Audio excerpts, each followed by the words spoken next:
Hello friends, welcome back to the channel study with Praveen. तो इस video में लोग डिस्कस करेंगे कि एमटीएस का आपका सेट 1 में स्टार्ट कर रहा हूँ जीके का। जैसा कि मैं आपको प्रीवियस वीडियो में बताया था कि मेरा जीके में इतना अच्छा स्कोर कैसे आया, तो बहुत सारे कैंडिडेट बोले कि आप प्रीवियस ईयर करा दीजिए, और मैं उनको बताया था कि मैं प्रीवियस ईयर का टॉपिक लेके आऊँगा। जितना भी प्रीवियस ईयर एमटीएस 2021 और 2020 में जितना भी क्वेश्चन पूछा गया है, तो लगभग टोटल 2000 से 2500 क्वेश्चन का मैं सीरीज़ ला रहा हूँ। तो ये सीरीज़ फर्स्ट है, तो इसमें मैं टोटल 25 क्वेश्चन अभी आपको कराऊंगा सेट 1 का, जो कि 5 अक्टूबर 2021 को फर्स्ट शिफ्ट में पूछा गया था। आगे से जो भी वीडियो आएगा उसमें आपका एक वीडियो में आपका 50 क्वेश्चन होगा, और आगे उसके आगे एक वीक के बाद आपका 100 क्वेश्चन आएगा। ठीक है, तो इस तरह से होगा। और आगे मैं दिखाऊंगा कि एसएससी या टीसीएस आपको किस बुक से क्वेश्चन पूछ रहा है, और हम लोग एसएससी एमटीएस 2022 को टारगेट लेकर चलेंगे। चलिए वीडियो को शुरू करते हैं। अगर आप चैनल पर नए हैं तो प्लीज़ चैनल को सब्सक्राइब कर लीजिएगा, और वीडियो अच्छा लगे तो वीडियो को लाइक कर सकते हैं। ये जो अभी आपका होगा, तो सबसे पहले एमटीएस 2020 का होगा, जिसका एग्ज़ाम जो स्टार्ट हुआ था आपका 5 अक्टूबर से स्टार्ट हुआ था। ठीक है, और 2 नवंबर तक चला था। तो टोटल 42 शिफ्ट में आपका एग्ज़ाम हुआ था। तो लगभग इसमें 1050 क्वेश्चन है एमटीएस 2020 में, और फिर एमटीएस 2022 का कराऊंगा। एमटीएस 2020 में आपका जीके का थोड़ा ठीक ठाक क्वेश्चन पूछा था, और पिछले साल थोड़ा क्वेश्चन इजी पैटर्न पे पूछ दिया था। तो हम लोग पहले 2020 वाला करेंगे और फिर 2021 का करेंगे। तो चलिए हम लोग फर्स्ट क्वेश्चन से स्टार्ट करते हैं। और बहुत सारे भाई लोग पूछ रहे थे कि किरण का कौन सा बुक लेना है। तो मैं डिस्क्रिप्शन बॉक्स में आपको लिंक प्रोवाइड कर दूंगा, आप फ्लिपकार्ट से चेक कर सकते हैं। किरण का वन लाइनर एक बुक आता है, वो आपको आर्ट एंड कल्चर के लिए लेना है, और आपको लूसेंट पढ़ना है। और करंट अफेयर के लिए बहुत सारे पूछ रहे थे कि एमटीएस का सिलेबस में इस बार करंट अफेयर मेंशन नहीं है, बट मेरा ये आपको सजेशन होगा कि आप करंट अफेयर भी पढ़ के जाएं, क्योंकि अभी एसएससी का कोई भी ऐसा एग्ज़ाम या कोई भी अदर एग्ज़ाम करंट अफेयर के बिना नहीं आ रहा है। तो इवन आपका सिलेबस में इस बार मेंशन नहीं है current affair, but current affair आपको 5 से 6 क्वेश्चन देखने को डेफिनेटली मिल सकता है।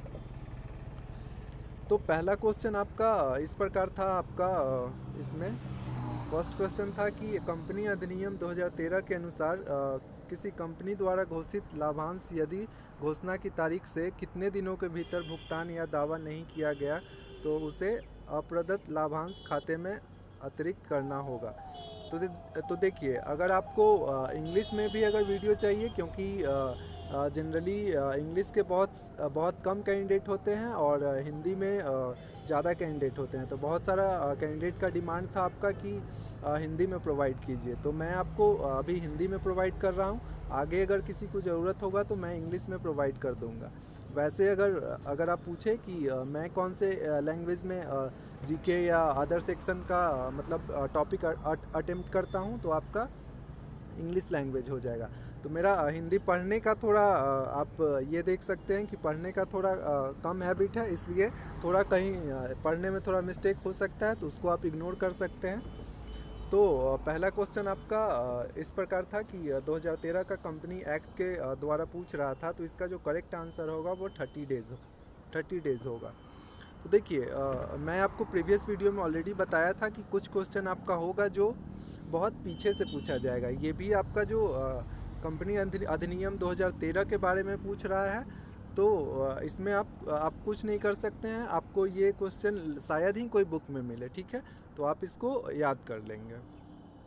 सेकेंड क्वेश्चन आपका है कि निम्नलिखित में से कौन एक पेशेवर फुटबॉल खिलाड़ी है। तो इसका राइट आंसर हो जाएगा सादिया माने। ठीक है, ये सेनेगल के फुटबॉल के खिलाड़ी हैं। थर्ड क्वेश्चन आपका इस प्रकार है कि निम्नलिखित में कौन सी बीमारी प्रदूषित पानी पीने के कारण नहीं होती है।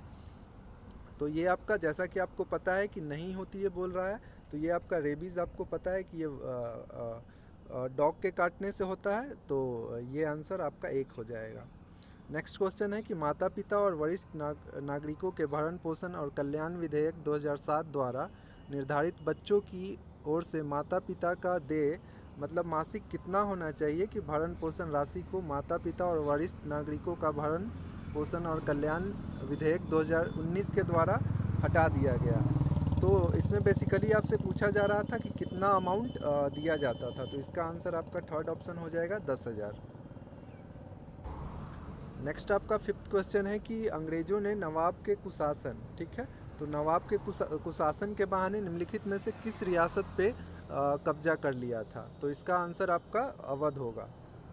तो जैसा कि आपको पता है कि लॉर्ड डलहौजी द्वारा आपको 1856 में अवध को मिला लिया गया था कुशासन का इल्ज़ाम लगाकर या बहाना करके। तो इसका आप देख सकते हैं कि ये आपका बुक में भी दिया हुआ है, तो चलिए मैं दिखाता हूँ आपको। ये आप लूसेंट में देख पाएंगे कि ये क्वेश्चन डायरेक्टली दिया हुआ है, और जो पढ़े होंगे उनके लिए तो इजी ही होगा कि 1856 में अवध को कुशासन का आरोप लगाकर अंग्रेजी भारत राज्य में अंग्रेजी राज्य में मिला लिया गया था। और आगे ध्यान देने वाली बात है कि ये भी क्वेश्चन आपको आगे पूछ सकता है कि उस समय अवध का नवाब कौन था, तो वाजिद अली शाह था, ठीक है।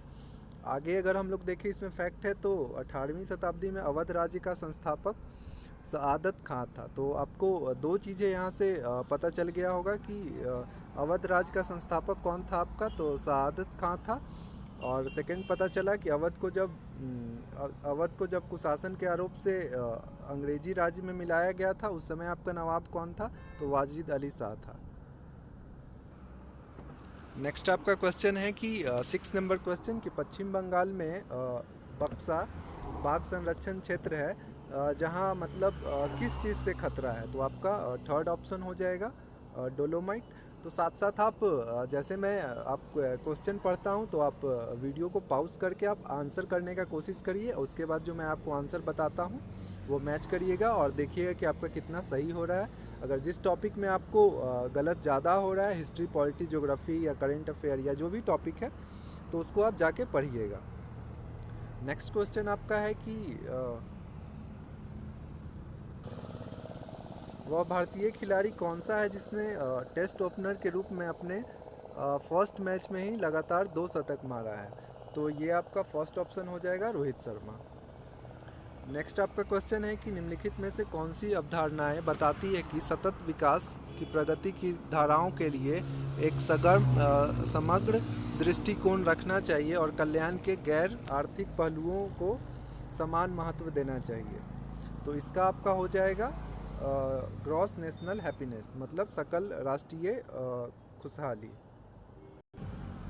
तो इसका आप देख सकते हैं ये भी आपका लूसेंट बुक से पूछा गया है, और आपको पता ही होगा कि खुशहाली मनुष्य मात्र का आकांक्षा है जो सामाजिक प्रगति और पैमाना बचा सकता है।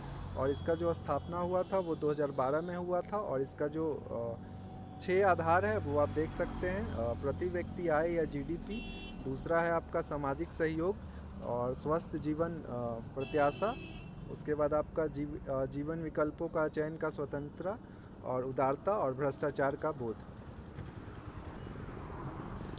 नेक्स्ट क्वेश्चन है आपका कि 1859 में कोलकाता में पहली जूट फैक्ट्री कहाँ लगाई गई थी, तो ये आपका हो जाएगा रसारा या डिसारा, ठीक है।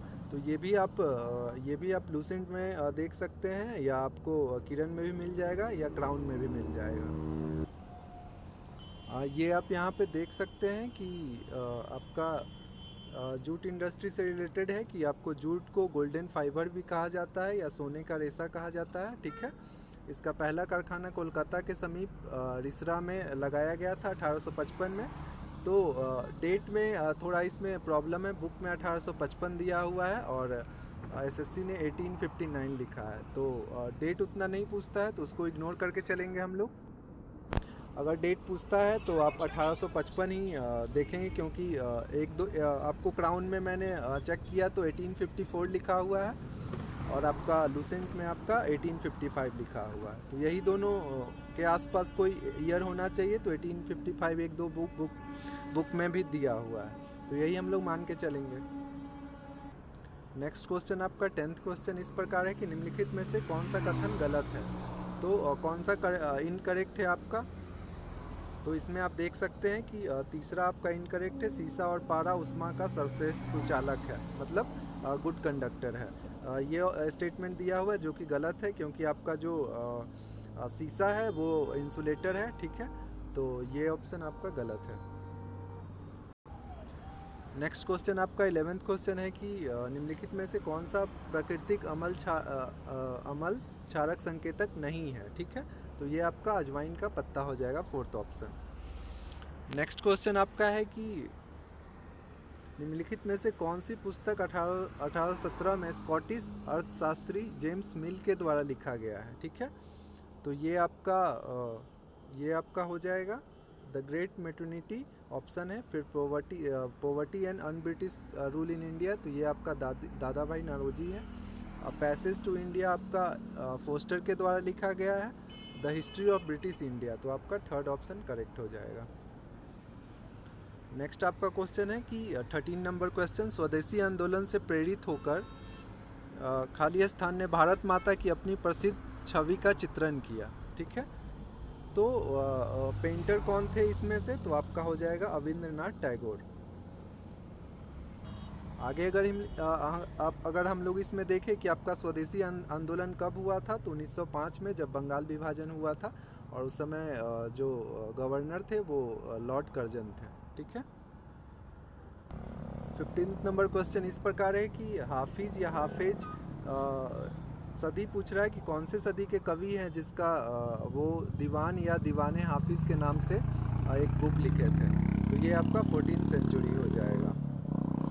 नेक्स्ट क्वेश्चन है 16 नंबर, निम्नलिखित में से कौन सी बर्फ पोषित नदी है। तो बर्फ पोषित मतलब स्नो फेड बोल रहा है। तो स्नो फेड इसमें कौन सा नदी हो सकता है, जो नदी आपका हिमालय से निकलता है। तो हिमालय से कौन सा नदी निकलता है, आपका यमुना, जो कि गंगा का सहायक नदी है। नेक्स्ट क्वेश्चन है कि संयुक्त राष्ट्र विकास कार्यक्रम द्वारा मानव विकास सूचकांक 2019 में भारत का स्थान क्या है। तो ये आपका 2019 का पूछ रहा है, तो भारत का स्थान 129 हो जाएगा। अगर हम लोग बात करें कि आपका 2022 में या 2021-22 में कितना भारत का रैंक है, तो 132 है, ठीक है। तो ये आप करंट अफेयर में पढ़ सकते हैं।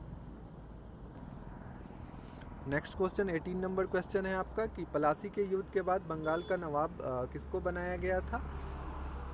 तो ऑप्शन है आपका मीर कासिम, सिराजुद्दौला,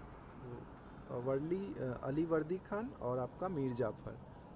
तो आपका जो इसका राइट आंसर हो जाएगा वो आपका मीर जाफ़र होगा। प्लासी का युद्ध आपको 1757 में लड़ा गया था, ठीक है। नेक्स्ट क्वेश्चन है आपका कुर्ग का कोडो समुदाय त्यौहार खालिस्तान त्यौहार के दौरान हथियारों की पूजा करते हैं। तो पूछ रहा है कि कौन से हथियार का पूजा करते हैं, मतलब कौन सा समुदाय। तो आपका राइट आंसर हो जाएगा इसमें कैलपोद। तो देखिए जैसे कि ये वाला क्वेश्चन है, तो ये क्वेश्चन आपको बुक में मैंने देखा, तो 1-2 बुक में देखा, ये नहीं मिला बुक में। तो ये सब कुछ क्वेश्चन आपको जो आ रहा है ये आपको नोट डाउन कर लेना है। मे बी एसएससी में फिर से ये क्वेश्चन रिपीट हो जाए, ठीक है। तो ये आप क्वेश्चन नोट डाउन कर सकते हैं। नेक्स्ट आपका क्वेश्चन है कि वर्ष 1878 में ब्रिटिश भारत में निम्नलिखित में से कौन सा एक्ट अधिनियमित किया गया। तो पहला आपका क्वेश्चन ऑप्शन है कि ट्रांसफ़र ऑफ प्रॉपर्टी एक्ट, दूसरा है वर्नाकुलर प्रेस एक्ट, तीसरा है east India stock dividend redemption act, और चौथा है इंडियन कॉन्ट्रैक्ट एक्ट। तो आपका 1878 में पता होगा कि वर्नाकुलर प्रेस एक्ट लागू कर दिया गया था, और इस समय जो गवर्नर थे वो आपका लॉर्ड लीटन थे, ठीक है। तो ये आपको ईयर भी याद रखना है, क्योंकि बहुत बार ईयर भी पूछा जाता है कि 1878 में वर्नाकुलर एक्ट कौन से ईयर में आपको लाया गया या पारित हुआ। नेक्स्ट क्वेश्चन है कि अरुणाचल प्रदेश की गालो जनजाति का एक ऐसा त्यौहार है जिसे प्रतिवर्ष अप्रैल मंथ में मनाया जाता है, ठीक है। तो देखिए ये भी क्वेश्चन आपका जनजाति से रिलेटेड है। तो ये मुझे किरण के बुक में मिला, ठीक है। किरण के बुक में कहाँ मिला, तो जहाँ पे स्टेट का पूरा डिस्क्रिप्शन दिया हुआ है कि अरुणाचल प्रदेश स्टेट में कौन कौन सा फेस्टिवल है, वहाँ पे मतलब वहाँ पे एरिया कितना है, पॉपुलेशन कितना है, ठीक है। तो उसके बारे में पूरा डिटेल दिया हुआ है। उसमें दिया है कि आपको मैं दिखाता हूँ पहले। तो यहाँ पे आप देख सकते हैं कि जो आपका फेस्टिवल है, ठीक है, फेस्टिवल सेक्शन में अरुणाचल प्रदेश का स्टेट के बारे में दिया हुआ है। यहाँ पे साफ साफ लिखा हुआ है मोपिन एंड सोलंग, ठीक है। सोलंग ऑफ द एडिस, तो ये और लोसार है। तो ये कुछ कुछ आपका फेस्टिवल का नाम दिया गया है, तो ये क्वेश्चन डायरेक्टली इसी बुक से उठाया गया है, ठीक है। तो इसलिए मैं आपको बोला कि आपको किरण का बुक डेफिनेटली पढ़ना है, और आपको नॉर्थ ईस्ट स्टेट और साउथर्न स्टेट का पूरा डिटेल पढ़ना है कि वहाँ पे कौन कौन फेस्टिवल मनाया जाता है, कौन कौन सा ट्राइब्स या जनजाति रहता है, तो वो सब आपको देखना है। मैं ये वाला सेक्शन का बात कर रहा था कि आपका जैसे अरुणाचल प्रदेश में देखते हैं, तो अरुणाचल प्रदेश में आपको सबसे पहले तो आपको कैपिटल पता चल जाएगा। फिर आपको मान लिया जाए पॉपुलेशन डेंसिटी से बहुत बार पूछा जाता है कि सबसे कम पॉपुलेशन डेंसिटी कहाँ पे है, तो 17% पर स्क्वायर किलोमीटर, ठीक है। उसके बाद आप लिटरेसी रेट भी देख सकते हैं, यहाँ का स्टेट एनिमल। फिर आपका और भी चीज़ बहुत सारा कि अरुणाचल प्रदेश का इस्टेब्लिशमेंट कब हुआ या पूर्ण राज्य का दर्जा कब मिला, तो 1987 में, ठीक है। तो ये आपको पूरा नॉर्थ ईस्ट स्टेट का, साउथर्न स्टेट का आपको डेफिनेटली देखना है। यहाँ पे जैसे आप देख सकते हैं कि यहाँ का मेन लैंग्वेज क्या क्या है। तो आपका 21 क्वेश्चन का क्या हो जाएगा आंसर, फोर्थ ऑप्शन मोपिन, ठीक है। नेक्स्ट आपका क्वेश्चन है, नेक्स्ट क्वेश्चन है कि आपका जिंक को और सल्फ्यूरिक एसिड को अगर ऐड करेंगे तो आपको जिंक सल्फेट तो देगा ही देगा, उसके साथ साथ क्या देगा, तो आपको हाइड्रोजन देगा, क्योंकि आपका सल्फ्यूरिक एसिड में यहाँ पे H आ रहा है, तो आपको H उधर दे देगा, ठीक है। नेक्स्ट 23rd नंबर क्वेश्चन इस प्रकार है कि सूर्य के प्रकाश में कितने रंग होते हैं, तो आपको पता होगा कि 7 रंग होते हैं। नेक्स्ट क्वेश्चन आपका है 24th नंबर कि रिज़र्व बैंक के बारे में स्टेटमेंट दिया गया है और पूछ रहा है कि कौन सा गलत है। तो ये आप जब क्वेश्चन पढ़ेंगे तो आपको ध्यान से क्वेश्चन पढ़ना है कि पूछ रहा है कि कौन सा सही है या कौन सा गलत है। तो पहला स्टेटमेंट है कि आपका जो RBI है वो 1934 का अधिनियम से बना है, तो आपका ये करेक्ट है। सेकंड आपका है कि जो RBI का जो स्थापना हुआ था या स्टार्ट हुआ था 1935 में, ये भी आपका सही है।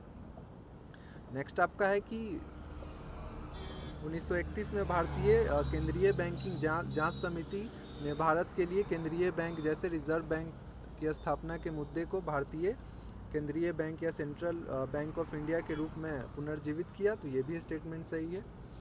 फोर्थ स्टेटमेंट आपका कह रहा है कि 1929 में हिल्टन यंग कमीशन ने एक केंद्रीय बैंक की स्थापना की मंजूरी दिया, तो उसे RBI कहा गया। तो इसमें आपका हिल्टन आयोग तो सही है, बट आपका जो ईयर दिया गया है, आप खासकर फोकस करेंगे कि जो ईयर दिया गया है वो आपका ये हिल्टन आयोग 1926 में गठन हुआ था, ठीक है। तो यहाँ पे 1929 नहीं होगा, इसलिए ये आपका फोर्थ स्टेटमेंट गलत है, तो आपका फोर्थ हो जाएगा। आगे आपका नेक्स्ट क्वेश्चन है कि कामाख्या मंदिर कहाँ पे स्थित है। तो कामाख्या मंदिर आपको पता होगा कि असम के गुवाहाटी में स्थित है। तो ये आपका टोटल 25 क्वेश्चन रहा। अब हम लोग इसको फिर से रिवाइज करते हैं आपको वन लाइनर के फॉर्म में। तो चलिए हम लोग वन लाइनर के फॉर्म में याद करते हैं इसको। तो जो कंपनी अधिनियम 2013 से रिलेटेड क्वेश्चन था, उसका आंसर 30 है, ठीक है। मैं जल्दी मैं आपको बता देता हूँ। सादियो माने एक फ़ुटबॉल खिलाड़ी है जो कि सेनेगल कंट्री को रिप्रेजेंट करते हैं। थर्ड आपका है कि प्रदूषित बीमारी मतलब इनमें से कौन नहीं होता था, तो आपका रेबीज़ था। थर्ड क्वेश्चन था आपका कि चिल्ड्रेन और सीनियर सिटीजन से रिलेटेड आपका 2021 में एक्ट जो हटाया गया था उसमें कितना राशि दिया जाता था, तो आपका 10,000 हो जाएगा। नेक्स्ट आपका है कि अंग्रेज ने नवाब के कुशासन के बहाने कौन से रियासत को उस समय कब्जा किया था, तो आपका अवध हो जाएगा। नेक्स्ट क्वेश्चन है कि पश्चिम बंगाल का एक बक्सा बाघ संरक्षण क्षेत्र है जिसको डोलोमाइट से खतरा है। नेक्स्ट है कि आपका प्रथम खिलाड़ी रोहित शर्मा बने थे जो फर्स्ट ही टेस्ट में आपका 2 शतक लगाए थे। नेक्स्ट आपका 8वां क्वेश्चन था कि आपका GNP से आपका क्वेश्चन था ग्रॉस नेशनल हैप्पीनेस। नेक्स्ट आपका था कि 1859 में आपका जूट मिल कहाँ पे खोला गया था, कोलकाता में, तो रिसारा हो जाएगा।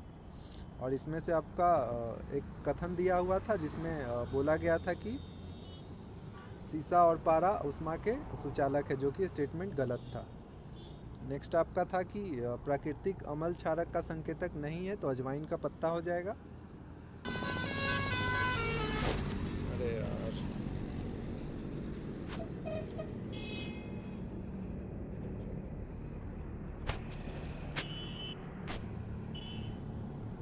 तो ये सब क्वेश्चन आप देख लिए होंगे।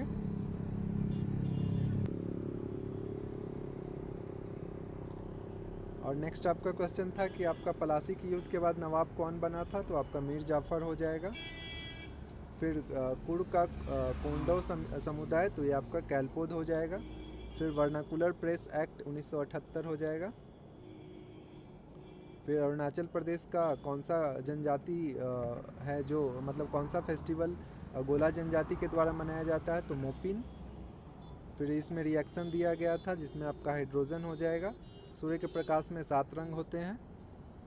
फिर आपका आरबीआई से रिलेटेड 4 ऑप्शन दिया गया था, इसमें आपका 1926 होता, तो ये ऑप्शन गलत था। और आपका कामाख्या मंदिर गुवाहाटी में स्थित है।